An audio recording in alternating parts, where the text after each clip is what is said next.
Alright, it is August 1st, 2013, and I've got my server case as well as the rest of the server stuff. So, this is the Ethernet cable, all 150 feet of it. I only ordered one cable. Below this, that's the switch.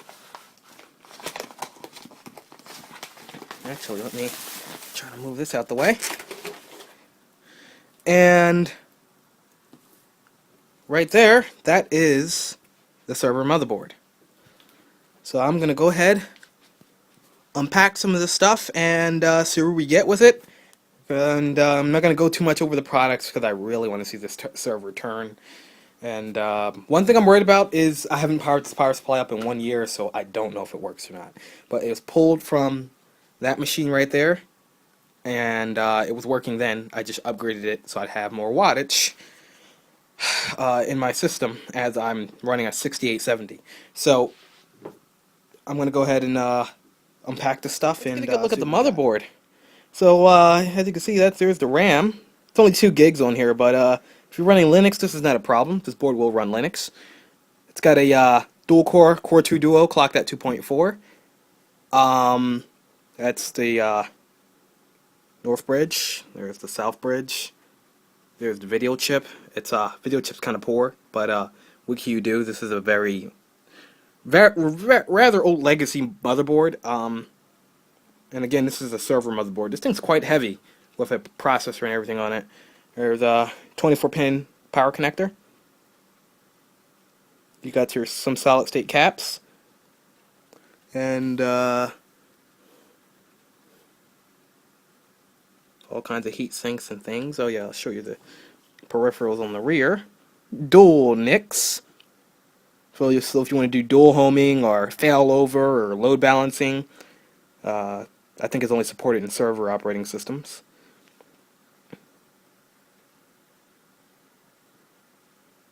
Come on. Focus.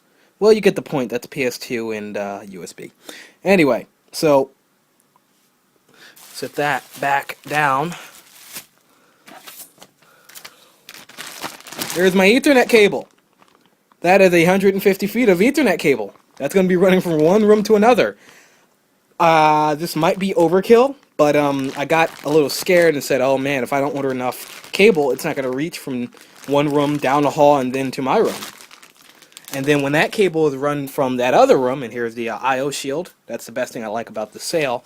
A lot of people don't have those I/O shields, and they're kind of important. But when that Ethernet cord comes from the other room, from my server, it hits the switch, which this switch will probably be the point of internet, because I think I'm going to make this, well, not a router, but it's going to be providing internet to not only my laptop, which is in my bag, but my desktop, which is over there. Where my Wi-Fi hotspot is right now, that's why I'm going to make this. It's going to be it's just basically going to be a big ass hotspot. So here's the switch, 10100. I'm a little upset that I couldn't get a gigabit switch, but they were a little bit out of my price range. So for now, we'll stick with that. When I'm done, I'll sell it for like $10 or $15 because I purchased it for around that price, and it's in good shape. I'll probably give it to a friend or something. These command strips are so I can just hang that up. Then I have some command hooks where my wires are going to be routed through because I'm not poking holes in my house. So that's the parts right there. The rain just started coming down. That's good. Oh yeah, I got my dual monitors back, and let me just. There we go. I had my black monitor, which was a gateway. It just went out. It died, and I couldn't do anything about it. Now I got my desktop monitor, main one, and then my extended monitor, which is a 19-inch HP. Then I'll be getting another 19-inch, and I'll have it on a VESA certified wall mount. I forgot what you call it. The mounting system for these monitors, but it'll extend from the wall, and it'll pivot. So it's going to be a nice little setup. So it'll be a triple monitor setup. I don't need triple monitors, but I know I have the ability to use triple monitors. And since I can do triple monitors, why not take advantage of it? Make my 6870 work. So back to the server. We're going to get this stuff together. I'm going to install the standoffs. I'm going to take all the hard drives out of that system and put them in here. So let me get the motherboard in, see how it fits, and we'll go from there. Board's in. I'm screwing it in. It's not screwed in all the way yet, but it's in. I got the back plate on. It's looking like a computer already. So what I'm praying is that when I turn this system over or go to press the power button, that fan will spin, that fan will spin, nothing will smoke, everything's happy, and that's not the hard part, okay? It's putting all the hard drives that are in that system in here. Every time I move a hard drive, nothing works. Every time, just nothing works. Just dead. I lose data, or they need to be reformatted. In this case, they shouldn't. They are NTFS, so everything's so good so far. I'm gonna go ahead, get this in, and oh, I'm so tempted to test power this thing. I will have to go ahead and test power it after I, you know. So it's not a first power. I'm not gonna plug in all the drives and expect everything to turn on. So let me just go ahead and throw in the rest of the screws, and we'll move on. We have a problem. I can't find the power button connector, the power button header. I see power LED, and that's all I see. I don't even see hard drive LED. I don't think this has a hard drive LED on it. I'm going to be so mad if it doesn't. But they expected people to have this in a server, not a ATX case, so I could probably understand that. However, I gotta look at the diagram. This thing's got to have a power button, because you're not going to open the server every time you want to turn it over. So yeah, I'll go ahead and see what's going on with that. I'll look at the diagram on the internet right now. The motherboard diagram's right here. So as you can see, that's what I'm supposed to be looking at. I could not find where if you looked at this motherboard, you'd like drive yourself up a wall trying to find this. So as you see, it's 9:54. I'm trying to get this. I'm trying to get an operating system on here by at least 10:15. I have to work in the morning. Don't want to be late. So yeah. I'll look at this, and hopefully I can get everything working properly. I can tell you this part here takes quite a bit of patience.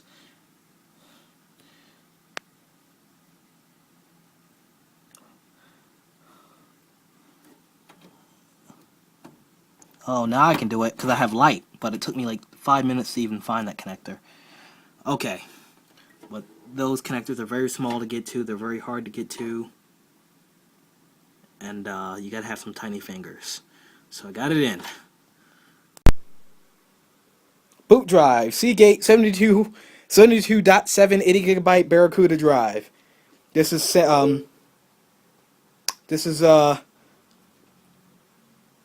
Seagate's most famous boot drive. Not boot drive, hard drive. They sold like 1 million of these, and they're worth. Well, I brought this in for $20 about a year ago, so that goes to show you how much these are worth. So this is gonna be my boot drive, and if it blue screens, it blue screens because I have another one. So I put these in RAID. I ran these in RAID for like 6 months, and the performance was awful.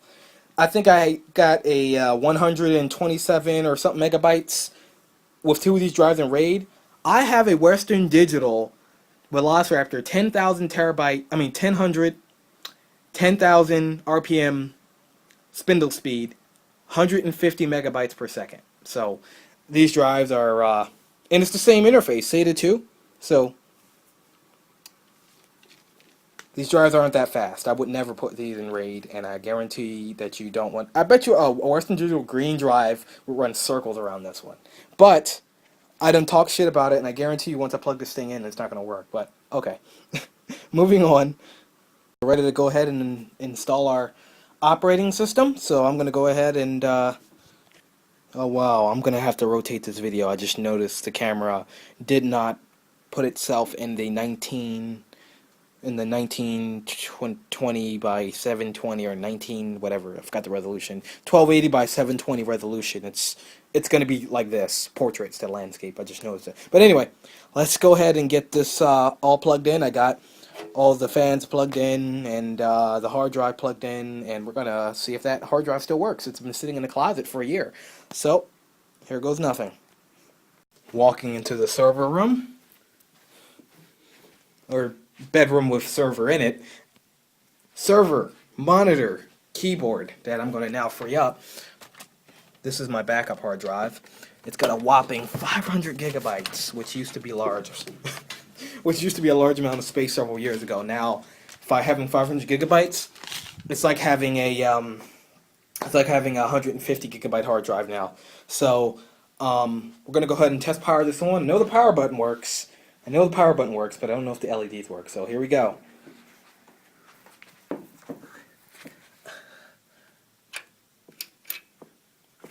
You know what would be helpful? Is if I turned on the power switch on the back so I can get standby. Now, it will turn on automatically. It does have a power failure turn on thing. Oh, since I manually turned it off, I did a soft turn off, I have to turn it back on. So here we go. Well, as you see, none of the LEDs are working properly, so I'll have to fix that. Okay.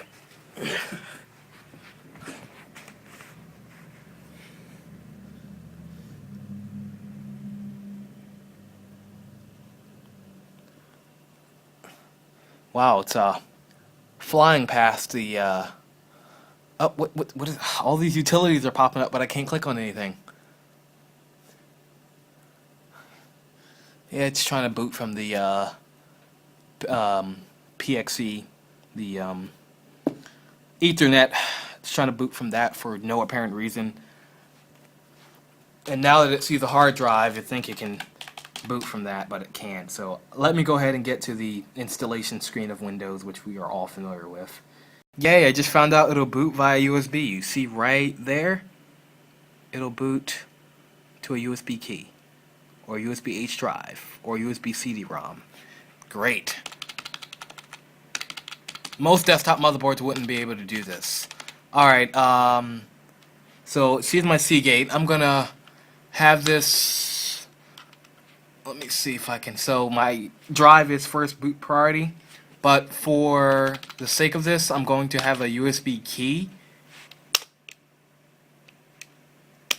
Actually, what can I, R, exclude, enables, disables, what?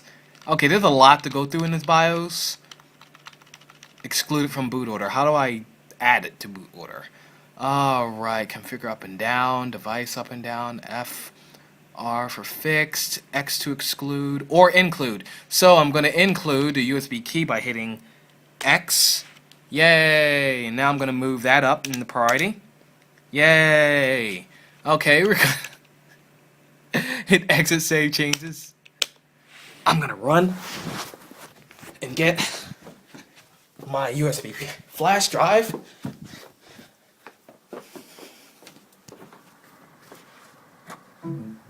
Thank you, Micro Center.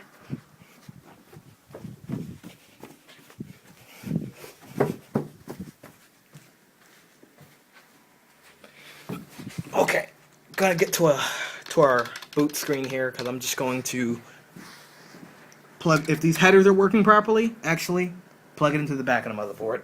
There's a reason why you should do that, because they're not wired. And let me turn on the light.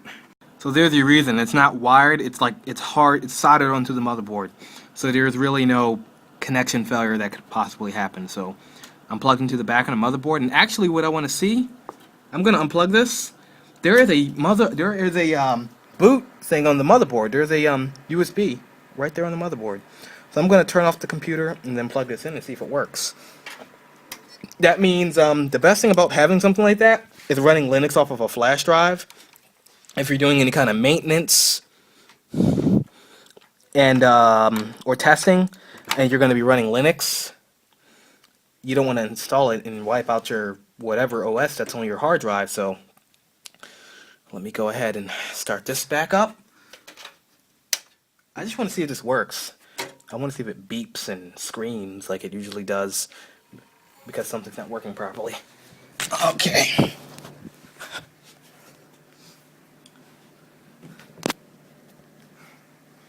and it's probably going on 10:30. I should be in bed. But no, I'm playing with computers, which is so much more fun.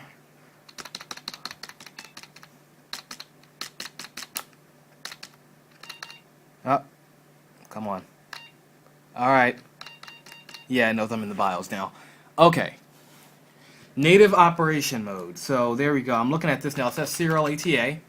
Oh, cool. Alright, cool. Usually IDE usually is one of the options, but I guess it's different. So I wonder if I can get to like a boot menu on here. I gotta see what the boot menu is. So that did work, but look how slow it is. And I'm doing this off of a flash drive. That bar should be flying across the screen. It's like I'm booting it off of a CD.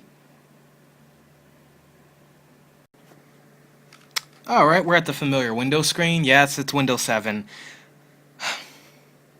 Let me explain.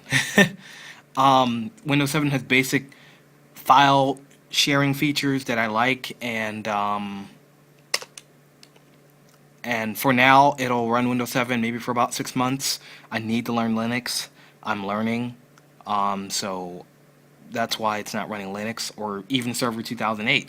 Server 2003, I don't want to use it, although it's probably more than capable of doing whatever I needed to do. So I've already got a copy. Actually, it's a evaluation copy. It won't do me any good. It'll expire in 180 days. But professional. I'm putting professional in here because professional has some features I like the MMC. Some of the stuff in the MMC that doesn't come with the. Okay. Hopefully, I can click on this.